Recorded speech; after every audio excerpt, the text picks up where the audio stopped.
My name is William Bakker, and I'm the chief strategist and a partner at Destination Think. And we have put together a program today in this room that's all sort of, connects with each other. So if you have time for the other sessions, please stick around because I think, we're putting something together that's pretty exciting. I'm going to kick things off. On a high level, what we see happening around the world. We're a destination marketing agency and consultancy, so we help destinations strategically and also with implementation. And we do this with destination marketing organizations around the world. So we have an office here in the US, in Canada, in Europe, and in Australia. So we kind of have a finger on the pulse of what's going on, what the innovations are, what the strategies are, what the changes are. And that's what I will share this morning. Then we're going to get into Dan from San Francisco, who is going to get into their digital marketing and their content marketing strategy. We have from our office, we have John, who is one of our content managers. He's going to give you our perspective around content marketing. Then we have Kylie from Tourism Events Queensland. And she will talk about some campaigns that they've done here from the LA office. And I'm going to wrap things up with how DMOs are evolving the way they measure their activities and the way they present the value to their stakeholders. All right, but I'm going to kick things off because I'm already 10 minutes in. Click. So in 2003, the Harvard Business Review wrote this quote that the only path to profitable growth may lie in a company's ability to get its loyal customers, in effect, become the marketing department. So this was before Facebook, before YouTube, before Twitter, before TripAdvisor even. I think in 2003 is the year that MySpace started. So this was quite a bit of foresight because here we are 13 years later, and this quote, particularly in tourism and particularly in destination marketing, is extremely relevant now. And it is this principle that is really transforming our industry. And this is what we're seeing around the world, and this is the stuff that I want to be talking about. So when I'm talking about a global snapshot, a global perspective, what I want to show you is how different DMOs are dealing with these changes strategically at an organizational level and how that manifests itself in the activities that they do. So going back in time, 1983, this could have been me with all my gear and gadgets.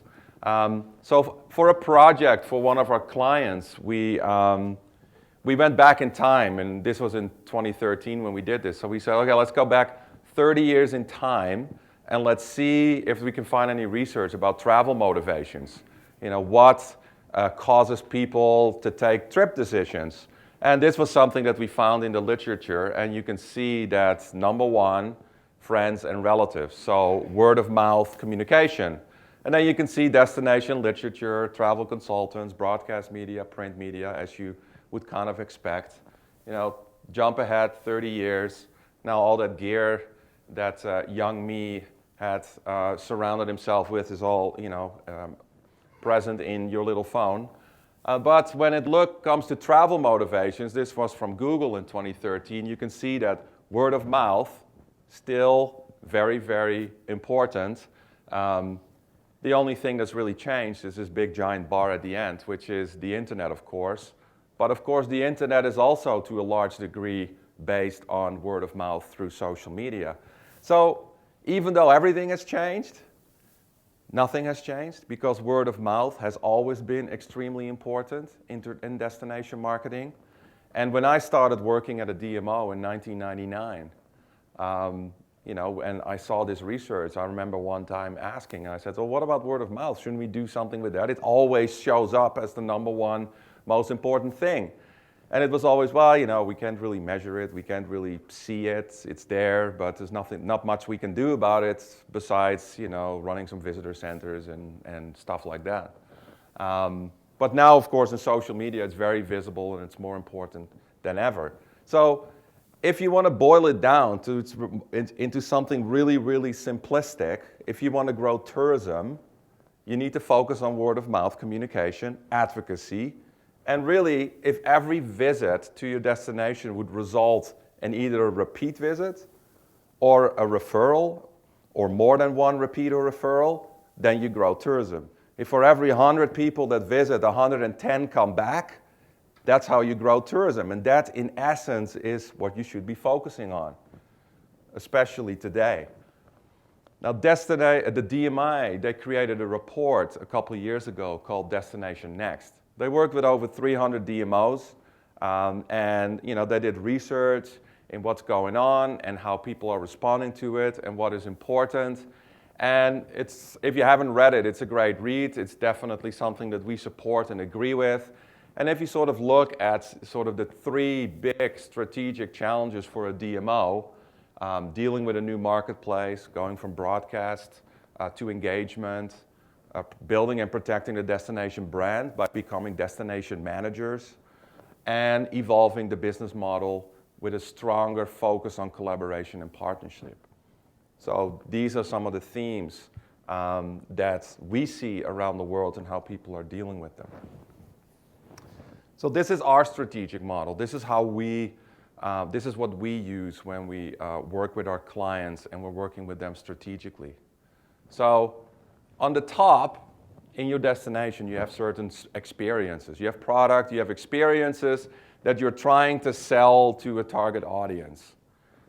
Now, traditionally, the way that was done is, you had a piece of communication. We call them stories because effectively destination marketing is storytelling. It always has been. Even that one big billboard of a beautiful shot of a mountain with that one hiker at the top tells a story. It tells the story of that man climbing to the top of this mountain and enjoying this breathtaking view. Or travel media that has visited and is writing the 48 hours in New York article. It's storytelling. So we've always told stories, and we've communicated those stories through particular channels. It used to be traditional, now it's digital, to a target audience. So communicating experiences. And we were the storytellers. And the storytellers, so the people that would do the communication, there were few, and it was pretty limited. It was the DMO, through our activities, trade, media, a little bit of industry, and that was it. Of course, now the world is open, and everybody is a storyteller, and that's a big shift. And the number of channels have increased significantly, and that's a big shift. So as we're thinking about, okay, how are we going to get our experiences in front of our target audience, we need to take all this into consideration. But also reversed. If we have a target audience, how are our experiences matching up? Do we need to do something in our destination development, develop our experiences in order to be more relevant, to generate more word-of-mouth communications? So as we are working with our clients, we're looking at this kind of as a yin and as a yang. So what I'm going to do is walk you through this and give you some examples. So at the start is stories. You need to find your destination story. And one thing the DMOs are extremely good at is branding. Branding is very, very important. A DMO spend a lot of time on it, a lot of effort, a lot of money in creating their destination brand. But if you sort of think about word-of-mouth communications and some of the stats that I showed you, what is a destination brand? I am from Vancouver in Canada. If I would interview each one of you independently and I say, okay, tell me about Vancouver. What do you know? What do you think it's like? What do you think the people are like? What do you think the experiences are like? I would get a lot of similarities because you probably know, it's at the ocean, we have mountains, we have wildlife, we're Canadians, friendly people. But there probably be some differences as well based on what you've heard. Maybe you're a big X-Files fan and you know that the show was filmed there. Or maybe you had a friend that visited and told you stories about it. Maybe you saw something else on TV. it all changes your perceptions of the place. And of course, if you've been to Vancouver, then everything changes as well, because now your personal experience will affect how you feel about Vancouver. Maybe you were there and it was beautiful sunny days and you had a wonderful time, or maybe you were there and it was piss-pouring rain, which is, not out of the question. Can happen. We're living in a rainforest. So that's really what a destination brand is. It's this personal perception based on the stories that you hear and on the experiences that you have, which is a really important principle. A DMO doesn't create a brand. A brand is unique to every individual. Does any of you know contrarian.com, the blog? Anybody heard of it? No? Great. You should check it out. It's a great read. It's by Bob Hoffman. He's an old ad agency executive, and he shares his thoughts and his views about the agency world. He's pretty outspoken. He's pretty vocal. Even about some of the things that I advocate, like social media, for example. He's a big contrarian in social media too. He doesn't really believe in it. So it's kind of nice, keeps you honest, But this is a quote of his. It's a very typical quote, but I like this one. I know two companies called Taco Bell. One is on television. It's clean, cheerful, and makes nice looking food. One is in my neighborhood. It's dirty, disgusting, and I would never consider visiting it. And that's really what, a lot has to do with brand and advertising. And I think that's where a lot of the skepticism comes from people when it comes to this stuff. And it's not that different in tourism marketing, right? Every few months, an article rolls by on Huffington Post or CNN or BuzzFeed that is basically a list of photos of what the tourism people say a place is like and then what the reality is, right? We see this all the time. Yet we have this belief in destination marketing that we have to do this, that we just have to give people always that really, really rosy picture. And back in 1983, where this number of sources were very limited, of course, there was not much that people had to validate it. But today, as you all know, that is very, very different. And that has changed the way we need to start building and defining our brand. So we run a few conferences around the world every year. This was a shot from a picture that I took at our European conference. It's from northern Norway, the region of northern Norway. It's kind of interesting. We actually have two Norwegians in the room here.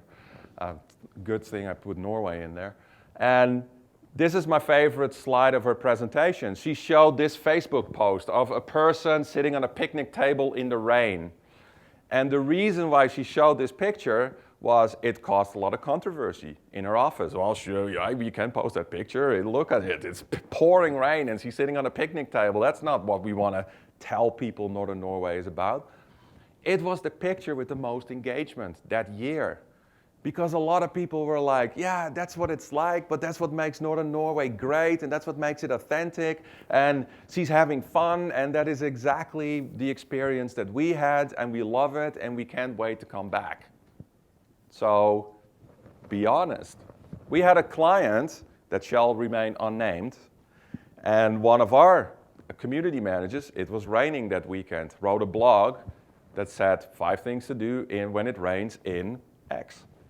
Next thing you know, phones start ringing, panic breaks out because, the marketing executive said, it doesn't rain here.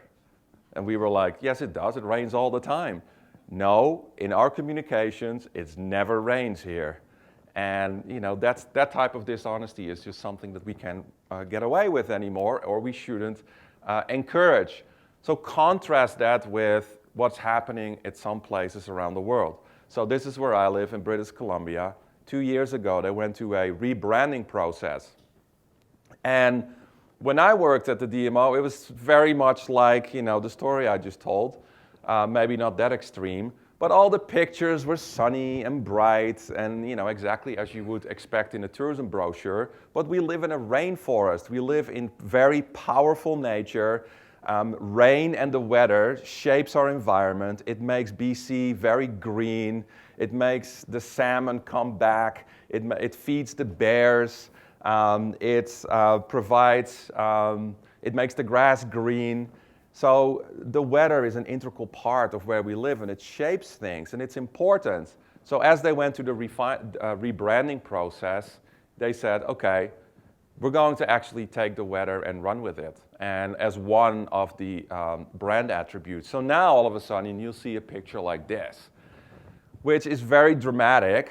It's very, and it stands out. If you sort of take competitive destinations where everything is bright and sunny, this creates a sense of drama that is really, really powerful. Cleveland is another example. So Corinne from Cleveland, she presented at our conference a couple of times, and she has a great story to tell.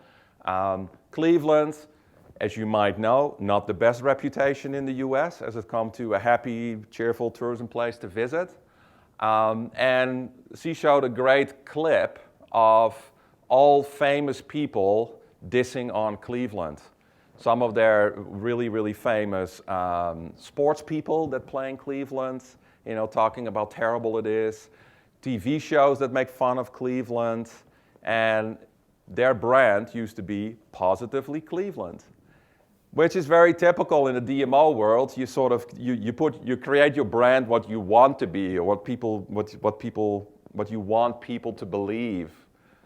But of course, it's not really grounded in reality, or at least not grounded into perception.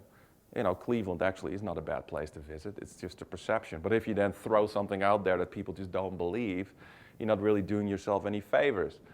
So they went through a rebranding process too, and this slide here kind of sums it up. Be yourself, everyone else is already taken. So as part of the rebranding process, they created a video that sort of communicated their brand and what they stand for.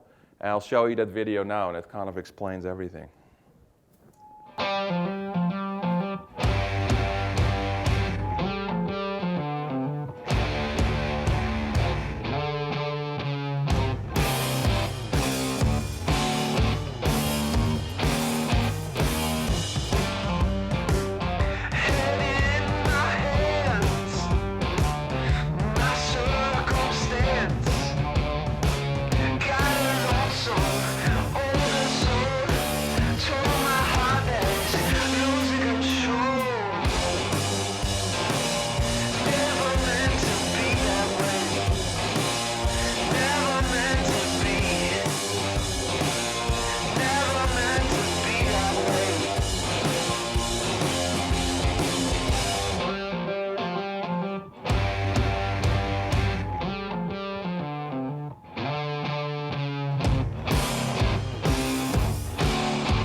And I think if you contrast this with Positively Cleveland and what you can imagine everything else associated with it, this is the truth, right? This is real, yet, you know, not necessarily a bad place to visit. You know, it is edgy. Cleveland has an edge to it, but it definitely has some really, really interesting things and a really, really cool subculture that is attractive to a lot of people. And I always like to show the whole thing because I like the end. Never flashy. We were never meant to be that way. So what we start when we develop a destination brand, and this is the key takeaway, is you need to understand your DNA, the DNA of your destination. And the DNA of your destination is shaped by, things like this. If you think about British Columbia is shaped by its environment, the geography, the weather, the climate, but also, the people. Most people in Vancouver come from other countries. It's very hard to find somebody in Vancouver that's born in Vancouver. So that really, really shapes the DNA of British Columbia. And if you contrast that with Cleveland, where it's sort of based on also the people, the history, the economy, the changing economy, and that is really an integral part of what Cleveland is all about. So uncovering a DNA is very, very important because a DNA is something that you can't change. It's the truth, and it should be the starting point of everything that you do. So a destination story then flows out from its DNA, and I'll skip you the theory of this slide.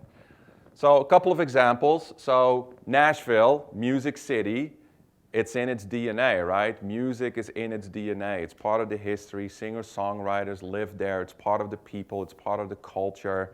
And when you go to, and the Nashville CVB has done a great job of sort of telling the story of Music City, not just in its communications, but also on the destination itself. It is not out of the question that when you land in the Nashville airport, there will already be a band playing. And I think it's the perfect entrance into Nashville. It's like, welcome to Nashville, Music City. The story starts now, and there's live music already in the airport. One of the things that the CVB does is they host a radio show from Nashville, live from Nashville on Sirius FM. Those kind of things, it all fits within that storytelling that Nashville is all about. Contrast that with a tiny little town in northern Finland called Rovaniemi. And Rovaniemi is at the Arctic Circle in northern Finland.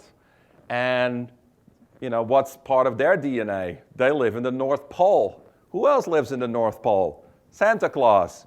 So at some point in time, they decided this is where Santa Claus lives.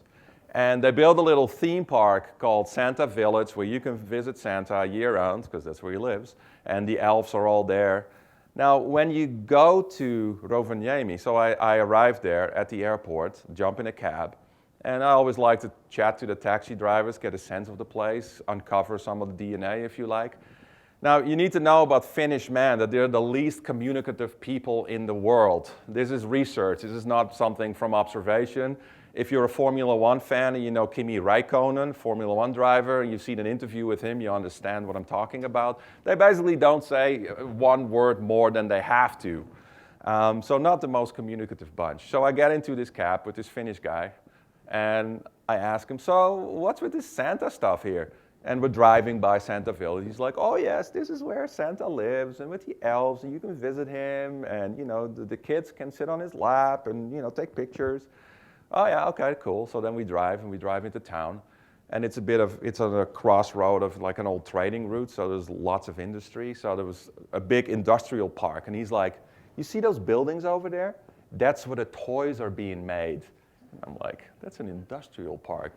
And then we keep driving, and then there's like a big warehouse with lots of loading docks and trucks, and he's like, that's where all the toys are shipped around the world. I'm like, I'm in my 40s, and this guy, I know what you're doing.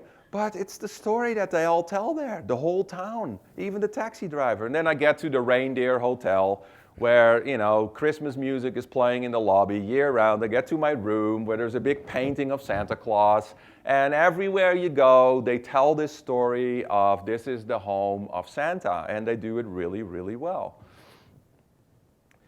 Now, it's pretty bold when you realize that you have actually no story to tell, really. So in Ontario, Canada, a number of years ago, the province there decided that they were going to create tourism regions from scratch, and that a lot of the money was best spent on a regional level. So I think they created 13 tourism regions, and they funded them, and 12 of them, they did what most DMOs do. They went through a branding process, and now you have, regions, I don't know their names, but something like Lake Country, Southeastern Ontario, those kind of things, what you might expect. RTO4, because originally they just had numbers before they went to this rebranding exercise, RTO4 realized the last thing we should do is create another brand. We have towns, we have cities, we have products, and now we have 13 regions, and consumers will just be confused, and we don't have enough money to really establish ourselves as a brand, so we're actually not going to do that. We're going to take our money and we're going to support everyone within our regions, the local communities, the towns, the cities, the operators. We're going to help them with their marketing efforts. We're going to supplement their budgets, and we're going to, drive tourism forward this way. So they like to joke that, they kept RTO4 because they couldn't come up with anything worse. And they're a very, very innovative DMO because all of a sudden, they don't have to worry about a whole chunk that most DMOs are obsessed with, and they're really, really making a difference in their region. So what are the specific activities that people do? So, once we understand the DNA, we understand the story of a DMO, we start with consumer research on the destination development side. So the way we go about it is, we look at the target audience, which is usually something like 35 plus, affluent, college educated, very, very abstract. The first thing we do is we make these people real. So we create personas, and some of you who've gone through web development processes might be familiar with personas. So we use personas as well, sort of on a destination level. So we take the target audience and then we make these people real. We give them names, we give them jobs, we give them income, children, the cars they drive, we give them exact addresses, hobbies, so that after this process, we have a set of somewhere between 4 and 10, usually, depending on the size of the DMO, that really represent the target audience, so that you can really say, well, Kenjay and Sako from Tokyo, when we do this, they would probably have a problem with it, or they would probably really like it, or they're too busy to be thinking about that kind of stuff, or, well, they have kids, and what are they going to do with them? All of a sudden, the conversations become way, way more tangible in anything that we do. Very useful exercise. Then we take these personas and we take them on a customer journey. So we map out every step of the way, and through research, what is sort of a typical path and what are some of the outliers. All the way from planning to visiting. How do they arrive? What do they do? How do they get to their hotel? What do they do day one? Where do they go? All this kind of stuff, we map it out so that we can really get a deep understanding of how they go about their lives and how they go about their trips. This kind of stuff is very, very valuable in anything that we do down the line. Now, here's an example of a piece of research that we did for a European ski resort. So this is the emotional high and the emotional low of one particular journey, a young guy who was going on a ski trip with his buddies. So here he is planning, he likes it, he's all excited because he's going on his yearly ski trip with his buddies. The website of the DMO sucks, but then he found a website that was way better. Then he went on his trip. The plane was very, very tiny seats. Dutch people can be really, really tall. He's like 2 meters tall, 6 feet or 7 feet. And so he was cramped. Then the bed in the hotel was tiny. His feet were sticking out, not happy. But the conditions were great the next day, very, very pleasant. Went to a patio for lunch, but it had loud techno music. He didn't like that very much. But then he found like a cool little bar and restaurant where he hung out with his friends. Great time. Got back drunk, still had to sleep in the same bed, but he was drunk, so who cares? And then skiing again. So you can see how we map out every step of the way so that we can go back to the DMO and we can say, okay, you know what? people should know about this place, who's it for, who's it not for, and, talk to the hotel because that will lead to negative TripAdvisor reviews. We map out where do people take photos, what do they take photos of, where do they write reviews on, what are these reviews like, all this kind of stuff is what we map out, and that will manifest itself in the customer journey so that we can understand in the whole path to purchase where are the pain points, where do we need to focus our efforts on so that we can really be laser focused in the money that we have. Where is the issue? Is the issue in awareness? People don't even know about us, or they know about us, but they're just not coming. Yeah, one day I'll visit British Columbia and I can see a bear, but not this year. Bears will be around for a long time. Or is it in the experience itself that people are just having challenges that lead to bad word of mouth? These kind of things are all revealed through this process. So once we understand this, we look at, okay, well now what is the destination experience like? What do we need to do on a destination level in order to make these experiences better that leads to better word-of-mouth communication?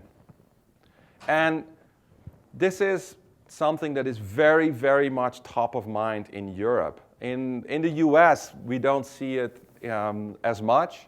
We see bits and pieces of it, sort of floating to the top. DMOs in the US are still very much focused on promotion.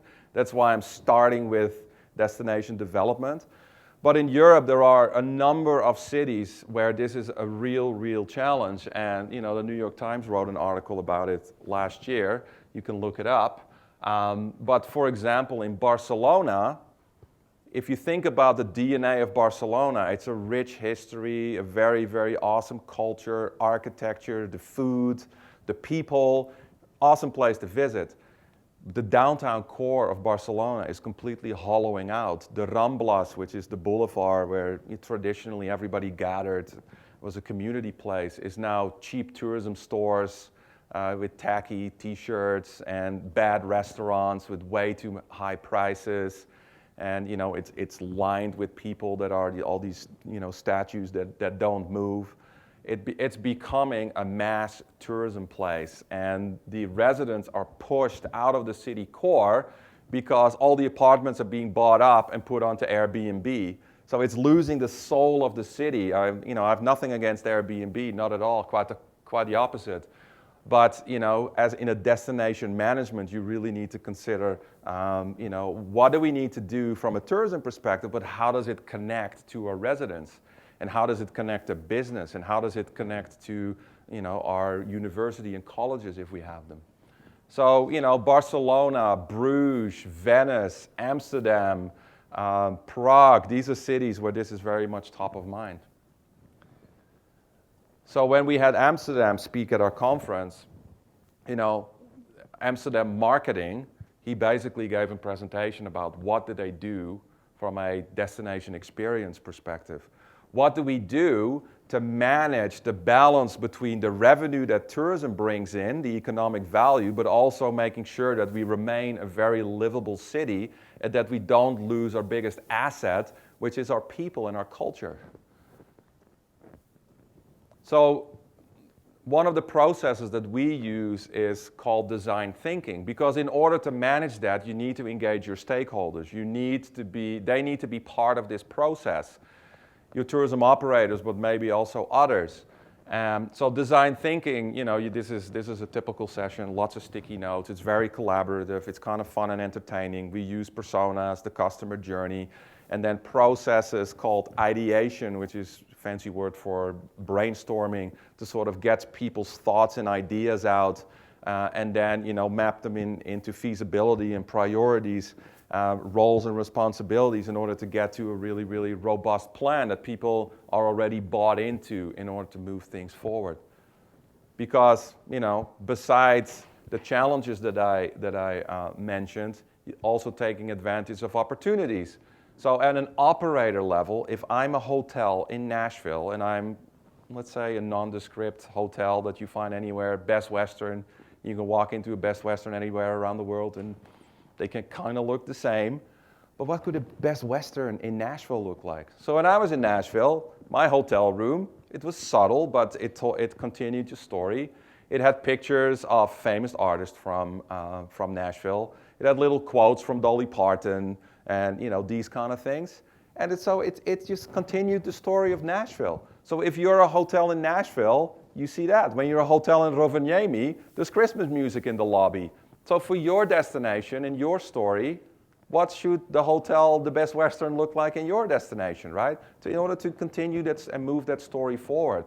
And that is where this kind of processes comes in. It can be really simple. It doesn't have to cost much, but all of a sudden your operators are all sort of, getting together and being part of a bigger destination story. Okay, moving along in our little circle here. Now, once we've identified, okay, this is what we need, and this is what we need from a destination level, both big picture, but also an operator level in order to really tell our story well, 99% of our clients, one of the challenges is, while our industry, a lot of them are small businesses, they're busy running their businesses, and when it comes to sort of modern marketing, digital, social, content marketing, these are all concepts that are foreign to them, and we have a real challenge with them in order to sort of help them move forward.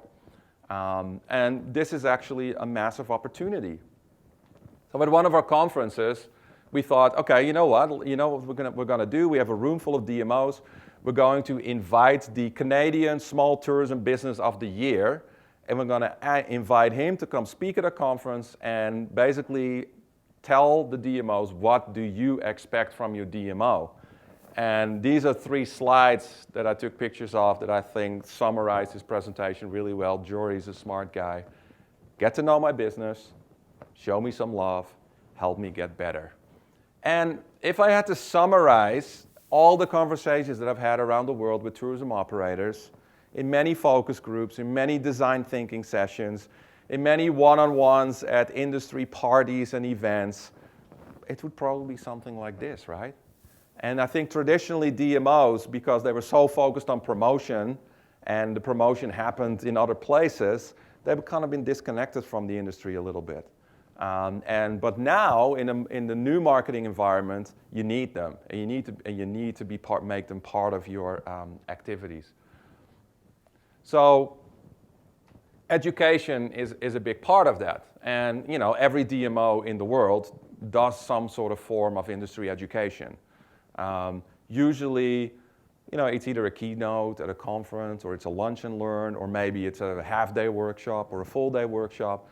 And over the last 7 years that I've been at Think, we've done hundreds of them around the world. And it's always very similar. People walk out and they're like, oh, this was great. I learned so much stuff and you guys inspired me and I can't wait to get back home and start implementing some of this stuff. And we're like, great. They filled out the evaluation forms, high marks, client is happy, we feel good about ourselves. And then, a few years in, we started to follow up. We said, okay, what we should do is 6 months later, we should check and we should say, okay, well, what have you done? And how has that impacted your business? That would be a great sales tool for us because we can go to our clients and say, look, but the results there were less stellar. And you probably know the answer. People come back and, they have a small business and the day-to-day grind kicks in, right? Staff member doesn't show up for work, or, the shower is leaking in unit 14 and has to get fixed. And then by the time they get to it at night, they half remember the stuff and they're not sure, and then they're kind of messing it up, and then they forget, and then it sort of peters away, and it's business as usual. So we were like, okay, we can't let that happen. So we took inspiration from a destination in southern Norway called Sørlandet, and they developed a program which was a lot more immersive. It's called Arena Usus. And they basically get their industry together at a few conferences, but then they have business coaching for operators. They benchmark them, and they really work collaborative in order to move things forward. They bring them together in online communities, share knowledge, to really, in an immersive way, to continue the conversation in order to get these new ideas actually implemented. So it's a small destination, so we took that to British Columbia, and we said, okay, let's see if we can scale that up for like at a province level. And BC is very big. It's bigger than most states here, with like 7,000 tourism businesses. So we developed a program with them that we just finished a pilot for. We took 40 businesses on a 6-month program, a series of workshops around digital marketing, social, but also developing your experience to get better word of mouth, to mitigate some of the negativity that might be out there in TripAdvisor reviews. Something as simple as, I have a kayaking outfit, and on TripAdvisor, there's a lot of people complaining that the life jackets are too small. Okay, we'll get bigger life jackets, right? Simple stuff, down to really, really robust new products that were developed. In a ski resort, for example, this is probably my favorite.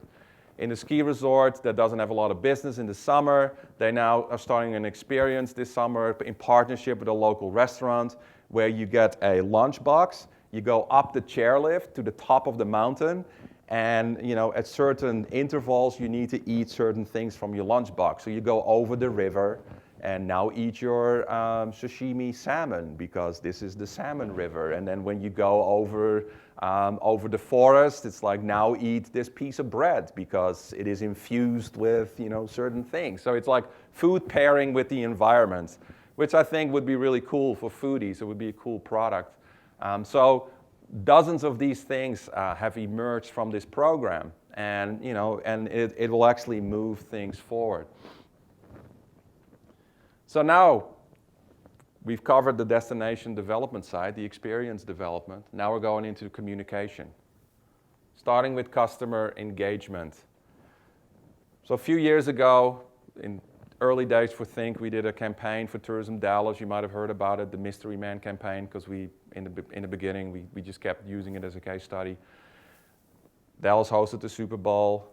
Green Bay and Pittsburgh were playing. So we sent a mystery man with tickets down there, and we caused a social media storm, and everybody was out on the street looking for this mystery man to win tickets to the Super Bowl. It was a great campaign, but what happened after was really encouraging for me, because people started to leave notes on the Dallas Facebook page and reading them emails, thanking them for the campaign, because they said, you know what, we had so much fun with this campaign that you guys did. I felt like a community. The whole city was out on the street. We're all talking to each other, and that doesn't happen a lot. And as a marketer, that's really, really encouraging, adding some value to people's life. This is from one of my favorite artists, Hugh MacLeod, also a brilliant marketer, and that kind of summarizes, how most people think about advertising. And as a marketer, I don't want people to think about the stuff that I do. I'd rather add value to people's lives. So on a big picture scale, it's really, we're transitioning from outbound marketing, broad-based, one-way communication. We have a message that we want to get as many people as possible to see, to inbound marketing, where you add value to people's lives, where you actually engage in one-on-one conversations, where you try to be useful and helpful to people. And this is where authenticity is everything. Be real, be honest, tell the truth.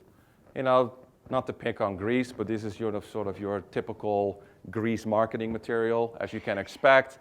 But here's a picture from my friend Lindsay, who went to Greece, took that photo, and when I see that's 100 times more motivated than anything that Tourism Greece has ever put out, because it's actually somebody that I know. It's at a place that looks really cool, and it's actually attainable, and her friend Crystal agrees. And this comes back to the purchase cycle. Where are the challenges, and where do I need to focus my effort? So this ties back to the customer journey that we identified earlier.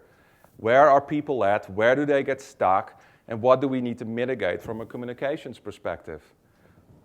And this is where a quote from Jay Baer is really appropriate, right? Make your marketing so useful people would want to pay for it. Now, I'm not going to spend a lot of time on content marketing because we have Dan from San Francisco and we have John from our team who are going to talk about it in great detail. We have a great campaign case study as well from Queensland that we're going to see. So there's plenty of good stuff to come there. The next one is advocacy. When I talked earlier about storytelling and how things have shifted, it's really a matter of turning on the advocacy of all the relevant people for your destination. It used to be that you were one of the only storytellers out there, and advertising actually had an impact because you didn't hear that much from particular destinations. But now in this massive volume of information that exists out there, the stuff that you do are really drops in a bucket, and managing the stories from others is just as important as managing your own.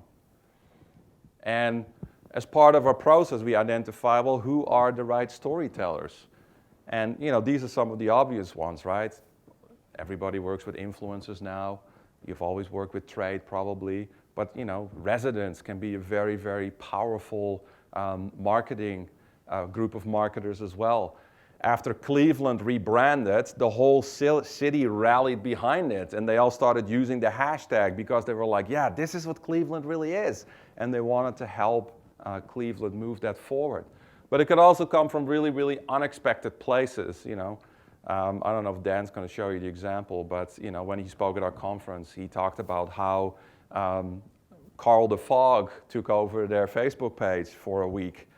Carl the Fog is a real thing in San Francisco. The fog is real. I think it was only my 4th visit to San Francisco that I actually got to see the bridge.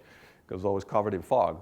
So, that's a storyteller as well. He's got his own Twitter and Facebook account.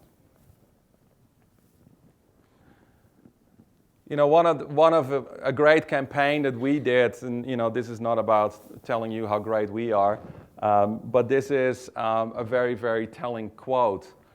We did a campaign with Tourism Banff, and we asked the community, for the advocates, and we said, okay, can you please tell us your favorite stories about Banff? What do you like about Banff? And this was just from Sharon. She came once, she's been back 3 times, she's planning her 4th trip, and when you read that, no piece of advertising, no creative guy could ever write something that probably is more motivating than something like that. So we use these quotes, put them on beautiful user-generated content, pictures, shared them on Facebook, amplified it with a little bit of advertising money, and it was one of the most successful things they ever did, and it was so super simple. Encouraging people to share. Now, Amsterdam, I told you, they don't do a lot of promotion. But about 10 years ago, they thought, okay, it would be really cool. They went to a rebranding. Amsterdam is their brand. It's for residents and visitors. And they said, okay, it would be kind of cool if we have like an art installation. We put it in front of the Rijksmuseum, the big art museum, so that people can, take a picture of it. It's good. And it's now, one of the most popular tourism attractions in Amsterdam. If you go to Amsterdam, if you've been to Amsterdam, there's probably a really, really good chance that you have a picture of this. It even has its own Facebook. Everybody's nodding. Okay, good. So they did some research. On an average day, about 8,000 people will take a photo. Half of them will post it on social, which results in a reach of about 1.4 million people every single day. And a photo like this, is pretty cool and pretty motivated and, very on brand. So it was probably one of the best investments that they ever did in marketing, even though it wasn't deliberately done for this purpose. And it's been replicated all around the world now. You see these things everywhere. Another great example of advocacy was a campaign we did with Tourism Richmond. Richmond is the airport community for Vancouver. It's where you fly into. Not a lot of people know about it, but it's got a large Asian population, and as a result, it's got some of the best Asian restaurants outside of Asia. People don't know this. So we found a food blogger to go to Richmond and blog for a whole year, visit a different restaurant every single day, 365 days in a row, and blog about it. You know, became a real good piece of advocacy. Every single food blogger in the world knew about it and was following this food blogger. When people are there, you need to monitor what's going on. You need to listen in social media and make sure that, you know, questions are answered and that people are having a good time, right? So there's a whole bunch of destinations now that are taking their visitor servicing outside of this, you know, brick and mortar environment called a visitor center and moving it online. Visit Flanders, which is the Dutch-speaking part of Belgium. They have a team of people that listen to the conversation worldwide in all languages for all their markets 24/7 and will respond both to questions and comments from around the world, but also from people that are in destination and might have challenges. You can see I'm speeding up as I'm almost out of time. But here is the overview chart of everything that I've covered. I think, I hope I gave you a view into what's going on around the world, how destinations are dealing with these changes, what are some of the strategies and some of the tactics, some of the processes that we use that you might want to incorporate or at least, you know, research a little bit more. And this afternoon, as the wrap-up, I'm going to be talking about a few of these places and what you can do to actually measure this in order to go back to your stakeholders, whether they're the politicians or whether they're your board or whether it's your industry or whether it's your CEO, in order to measure the right things, to move forward in the right way, communicate value so that people understand the value that you bring and the relevancy that you have on the industry. So thank you very much for your attention. I hope you stick around for Dan. I've seen him present before. You don't want to miss it. Thanks.